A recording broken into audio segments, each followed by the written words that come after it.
Ryan Lindner had two sudden, unexplained cardiac arrests at a young age.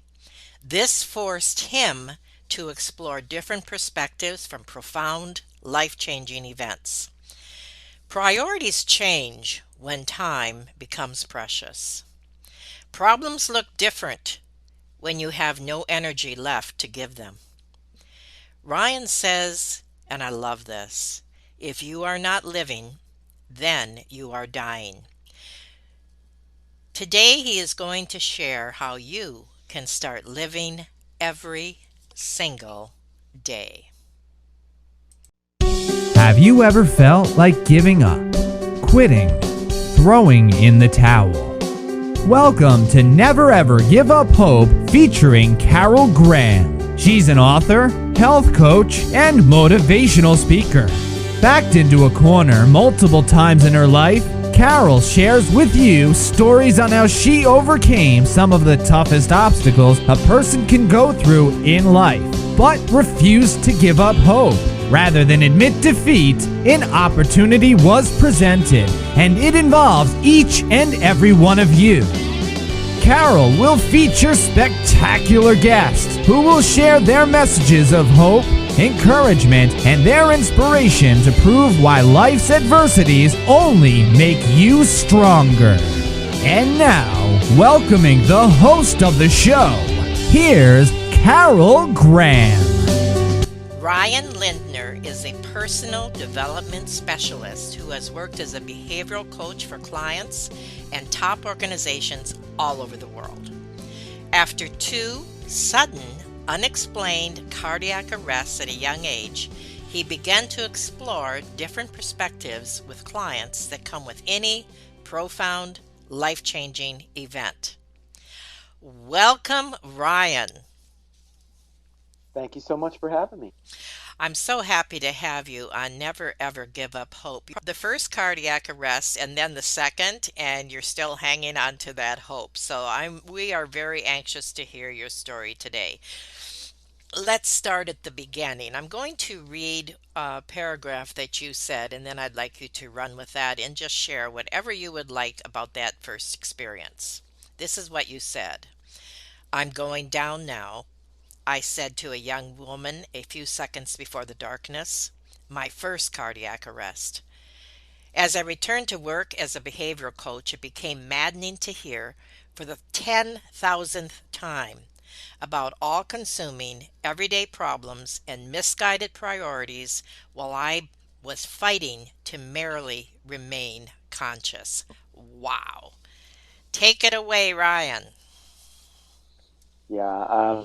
Again, as you read there, it was totally unexpected. No family history. As a matter of fact, I've been in fitness, nutrition. I was really passionate about that. I was even a vegetarian for many years. So no signs. Um, and one day, the only reason I'm alive is because luckily I had someone who could, give me CPR. So. Um, My second cardiac arrest was the following day, Oh, and my word. yeah, so 2 days apart. And lucky for me, I had the paddles. I was in the hospital, so the paddles were available. But it was really a struggle after that happened to sort of figure out, much of my identity had been in, I'm this like coach and wellness and fitness and helping people, um, and since that was really the start of a different journey. And I now have more of a chronic condition where I'm basically dizzy 24 hours a day.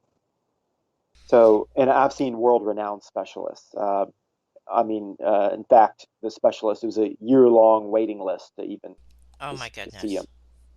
Um, I've seen every specialist, and it's um, they can tell me a lot of things about what they think it is, but never a cause. So it's really the best I can figure is some sort of electrical problem. How long has this been Um, going on? well, I've been uh, on this journey, I think, since my cardiac arrest for over 10 years. Wow. Go ahead. Yeah. So it's just been, it, I wish, a lot of people think, I went through that and suddenly I had this epiphany or this awakening. As a coach, for some reason, I always kind of already thought along those lines. I mean, I devoured personal development. And, you only live once, and I kind of already thought that. Mm, But I think what's different is most people they look for self help, right? And or as I sometimes call it, shelf help, and sits on the shelf and they it sounds good, sounds motivational. Month or two goes by, and they're back to their old habits. exactly. And they sort of get caught up in the daily noise, the daily to-do list, things like that. For me, if I don't have boundaries, like real concrete, Mm, I get sick.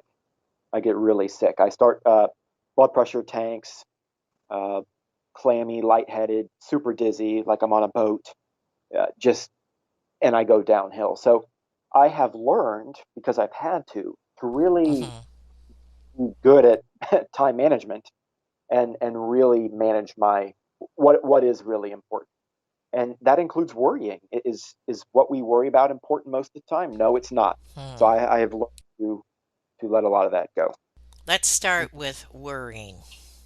Well, I grew up, and I think of all my clients that I've had over the years, and I had just awful, awful anxiety, um, big worrier. So for me to make that shift was really a leap. Um,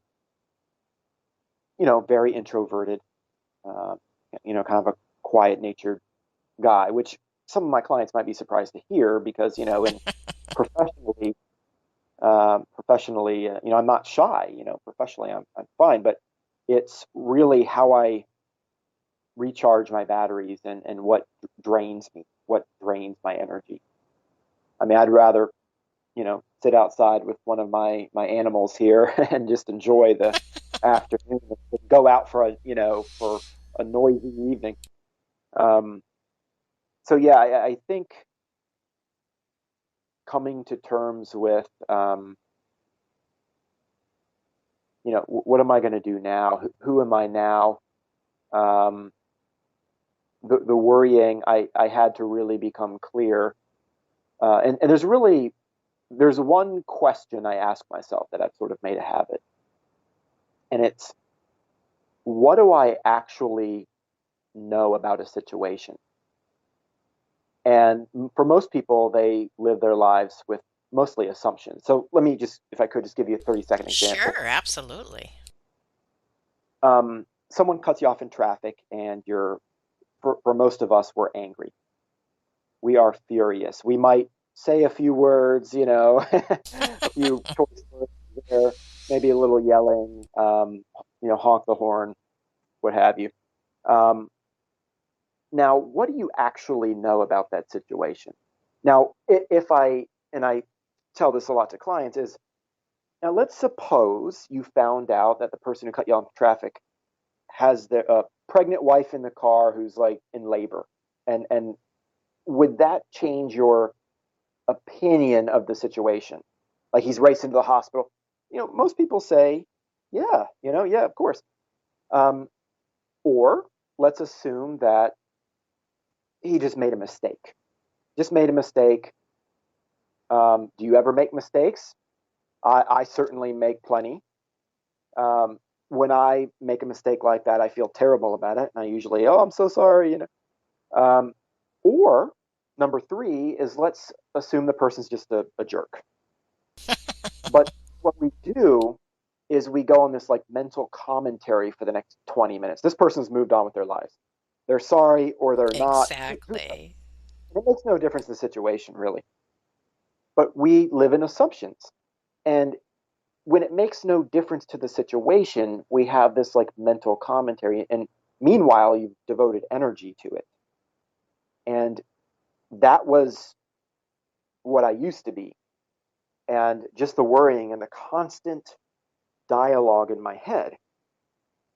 But now, I mean, I've been wheeled out of places on, I've had paramedics come for me. I've been in just some terrible, PTSD, things like that. So it just, I've had to learn to say, you just me waking up and feeling good and having a day where I'm like, I'm not as dizzy today. I'll take that. And I really focus on maybe some of the smaller joys, I've got, as I mentioned, I love animals, got animals, a little zoo here, and they just give me so much, joy. So I've had to get really clear on what do I think about, and why do I think about it? That is so well stated, and I relate, as I'm sure many of my listeners will relate. My husband was in a car accident 30 plus years ago, which left him with brain damage. And so every moment of every day is something that he basically thinks about because of the pain level, for one. So I can relate in what you're saying, not from my personal experience, but looking through his eyes. And it is very real. And you have become extremely aware of your moments, correct? Absolutely, and it's not like sometimes I put it like I in the book I talk about like I feel like there's like a countdown, but I don't mean that like I feel like my life is counting down, and I don't mean I mean I'm acutely aware like of my mortality. That's probably a better way. I'm acutely aware of my mortality, and so it affects every choice that I make. And I think some people, when they get real busy and they're feeling good and they take it for granted, they don't necessarily think about that consciously a whole lot. So how do you make that shift? Someone listening to this program today and is relating to you, what would you say to them? How do they make that concentrated shift in how they respond? Well, for most people, it does. Now, it doesn't have to take this, but I'm just saying it often does. This is what happens is they get into a trauma, and the trauma pulls them into a moment, like into the present. Hmm. When you're like to you, you're not thinking about mowing the grass or you're just not thinking of all the to-do list. Um, so a trauma pulls you into the moment, and you kind of think about your life and what matters.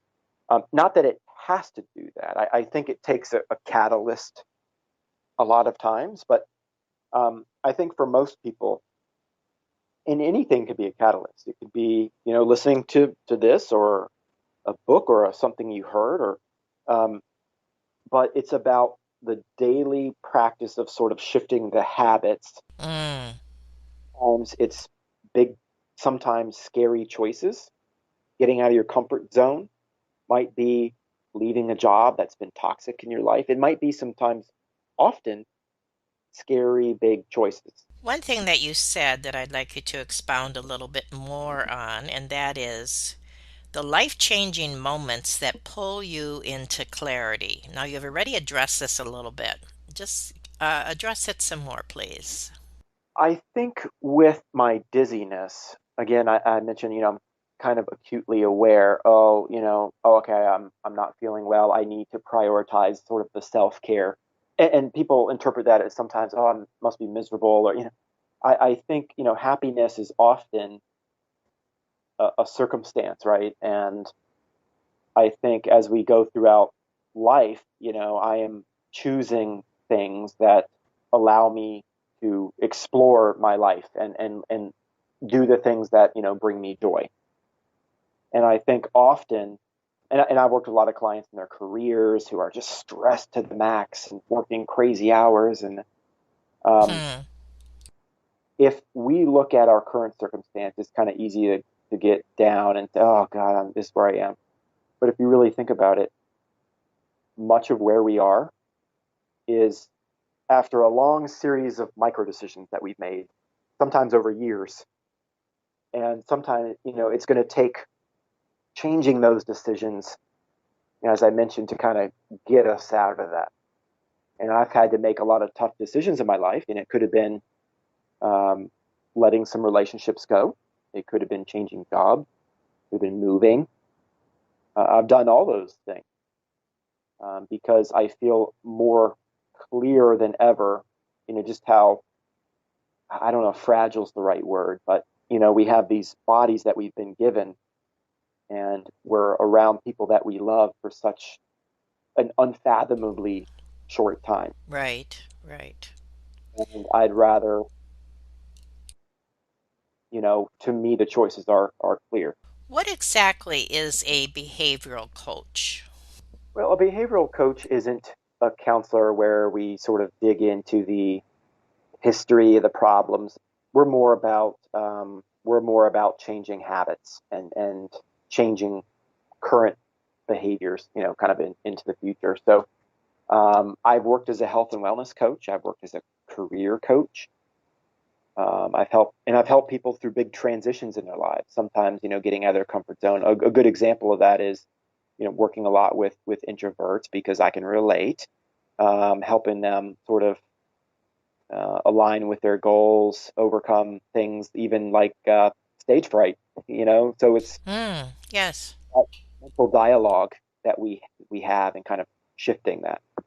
Okay, well, that makes sense. I appreciate you clarifying that. Well, we are going to take a very short break, and when we come back, we're going to talk about your book, but also some other things regarding priorities and problems. So stay tuned. We'll be right back. Carol Graham would like to show you the path from misery to miraculous triumph in her fast-paced memoir, Battered Hope. She relates her determination to succeed as someone who experienced one horrendous nightmare after another: gang raped and left for dead, loss of a child, husband falsely imprisoned, and cancer. Nothing could break her tenacity or faith. No matter what you face, heartache, loss, suffering, or injustice, Carol will illustrate how she became a victor the same way you can. The secret is to never, ever give up hope. Order your copy at Amazon or batteredhope.blogspot.com. We've been chatting today with Ryan Lindner, and I really appreciate what he has shared so far regarding his own circumstance, but more importantly, how he is overcoming on a daily, moment by moment basis. And he also is helping others, and I think that's what it is always all about. So I thank you for being on Never Ever Give Up Hope. And we are going to talk about your book, which is called The Half Known Life. But before we do that, could you have a couple statements here I'd like you to maybe expound a bit on? And this is what they say. Priorities change when time becomes precious. I love that. You've already touched on that, so anything else you want to share there? And problems look different when you have no energy left to give them. Another amazing statement, profound statement. And then you said, after all, marathon runners don't say much on mile 20. Oh, I love that. They choose to breathe. After all I have to give is channeled into each moment that I am awake, and I too choose to breathe. So, talk about that if you would, please, Ryan. To kind of expand a little, when I had my cardiac arrest, um, I was back at work 5 days later. Wow. Oh my Um, goodness. Again, doctor's orders. I At the time, I had just started a wonderful coaching contract uh, uh, for the military, actually, and I did not have paid time off at the time, and so you know, with all the medical bills, it was a financial need. But I just remember sitting there listening to a client, and she was explaining, why the previous week was so difficult and all the little problems she has, things like that.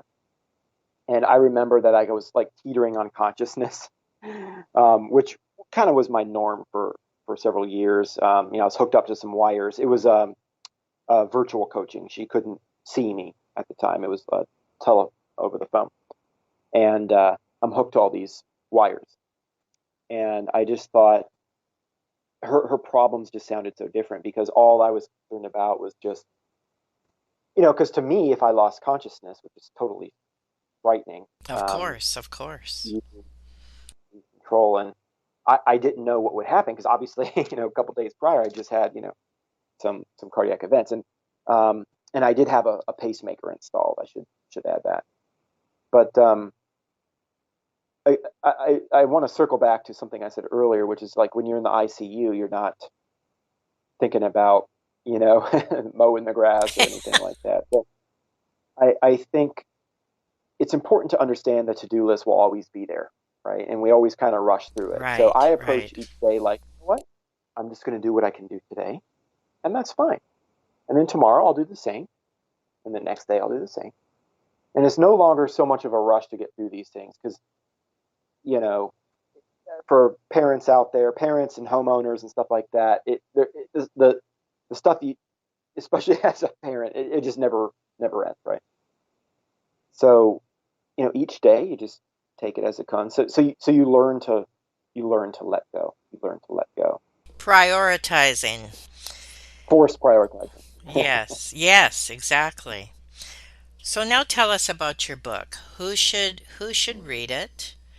What type of book is it? And anything else? It's not a typical self-help. Um, so it's more of a tool for exploration is the way I look at it. And the quote actually, or the half-known life, it actually comes from a quote from Moby Dick.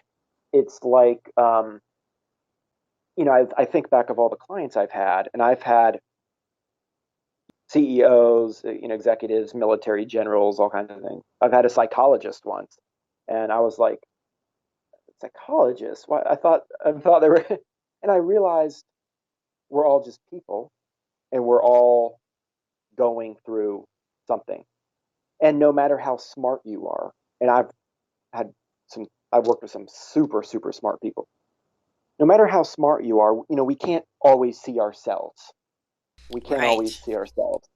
And so you asked me earlier, like, what would you say to people who want to change? Well, I think that's a good place to start is what are your blind spots? And that's really the purpose of the book is to ask the right questions so that you're exploring kind of in your own head. And I think what's different is it's not all sunshine and rainbows. It's honest, right? And it's Hmm. from the perspective of someone who is in the constant, they're going through.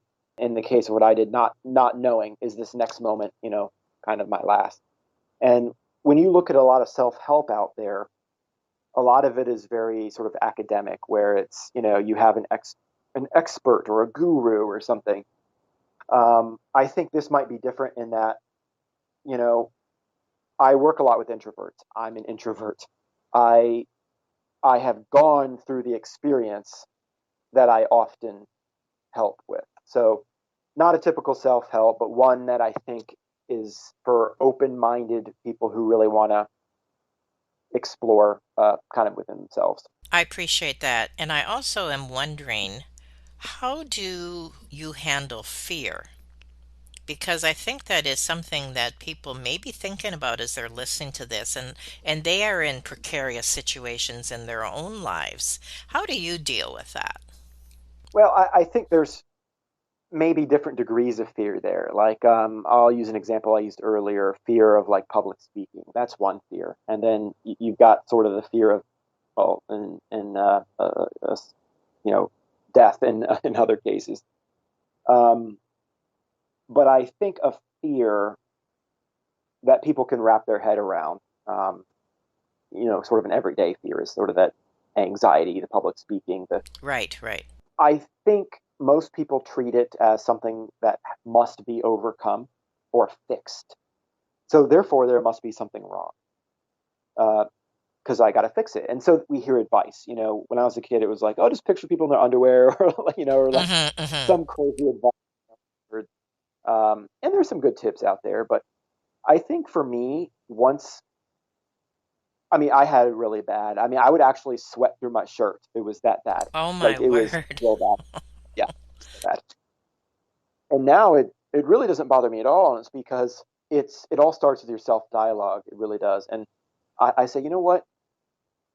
Maybe I'll treat some myself as like somebody maybe I care about. And I think the fear is, oh my God, all these judging people and things like that. I learned to accept and own however I was going to show up. So let me just create some clarity there. So rather Sure. than saying I'm sweating and I am stuttering and I'm turning red like a tomato or something, um, rather than being upset with myself, like, oh, I've read all the books. This shouldn't be happening. I want to overcome this. I shouldn't. Now I truly, I don't care. I accept however I show up, however it is. If I'm going to sweat, I'm cool with that. I'm good. I really am. I've gotten to that place because that is what I did, and I love that person, and that's the person that showed up there. And I'm a person, a human, just like everyone else, and everyone else would probably feel anxious too, which is often true. So I think once I owned it, the fear actually dissipated a little bit on its own.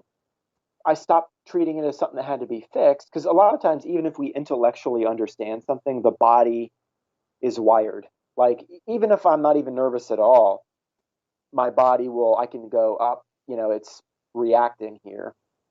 Um, but I think once we, again, we treat ourselves, as if we're people we care about and not berate ourselves for not meeting expectations or whatever, um, then you naturally come across more relaxed.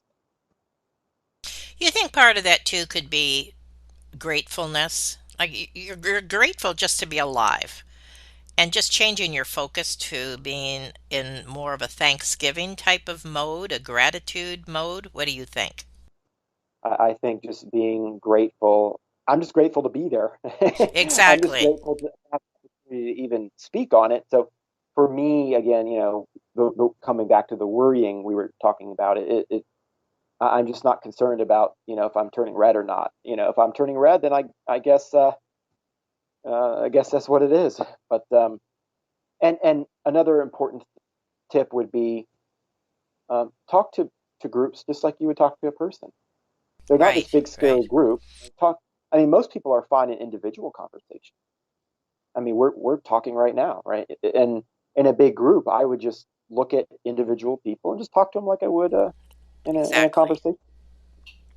I remember I used to teach public speaking actually, and one of the things I used to say is find a receiver in the audience and concentrate on them. Love that. That's perfect. Don't look at the guy that has his arms crossed and he looks like he would rather be any place but there. Absolutely.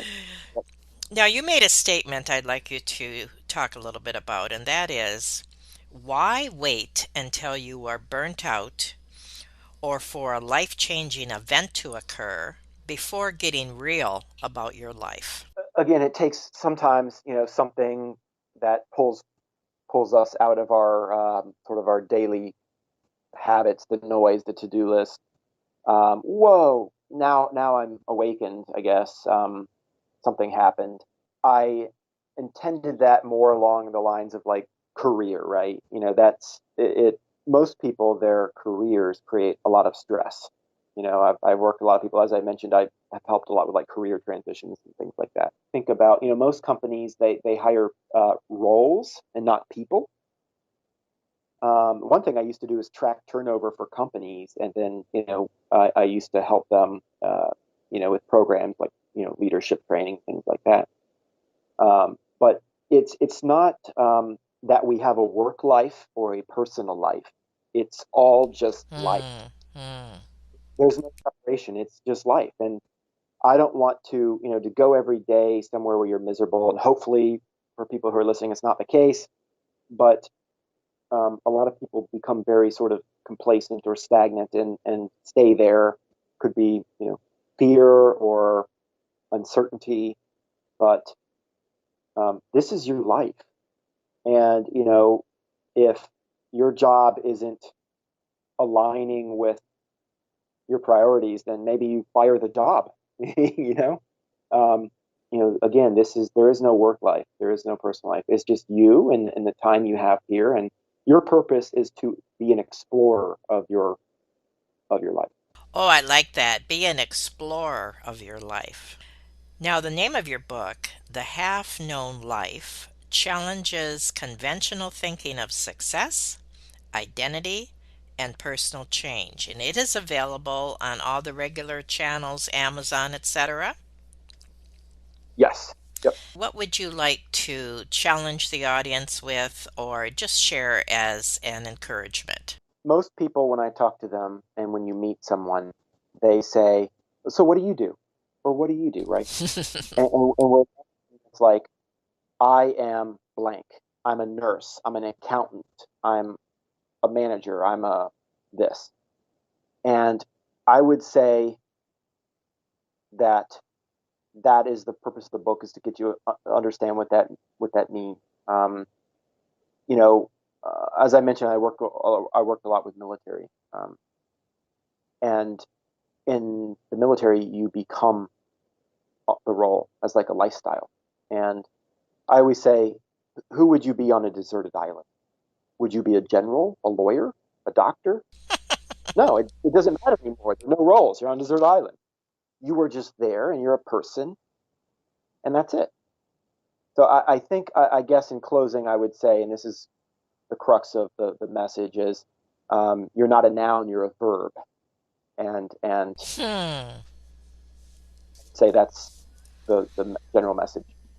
I like that. You are not a noun, you are a verb. All right. Thank you so much, Ryan, for sharing today on Never Ever Give Up Hope. You certainly have given us some things to think about, some challenges, and again, thank you. Pleasure was mine. Thank you for having me. Thank you for listening to Never Ever Give Up Hope, featuring Carol Graham. Did you know that most people succeed because they are determined to? Quitting was never an option. Carol loves your comments and will respond to each one. So please subscribe and review this podcast. A rating of 5 stars would be outstanding and appreciated. Remember, if you are still here, there is always hope.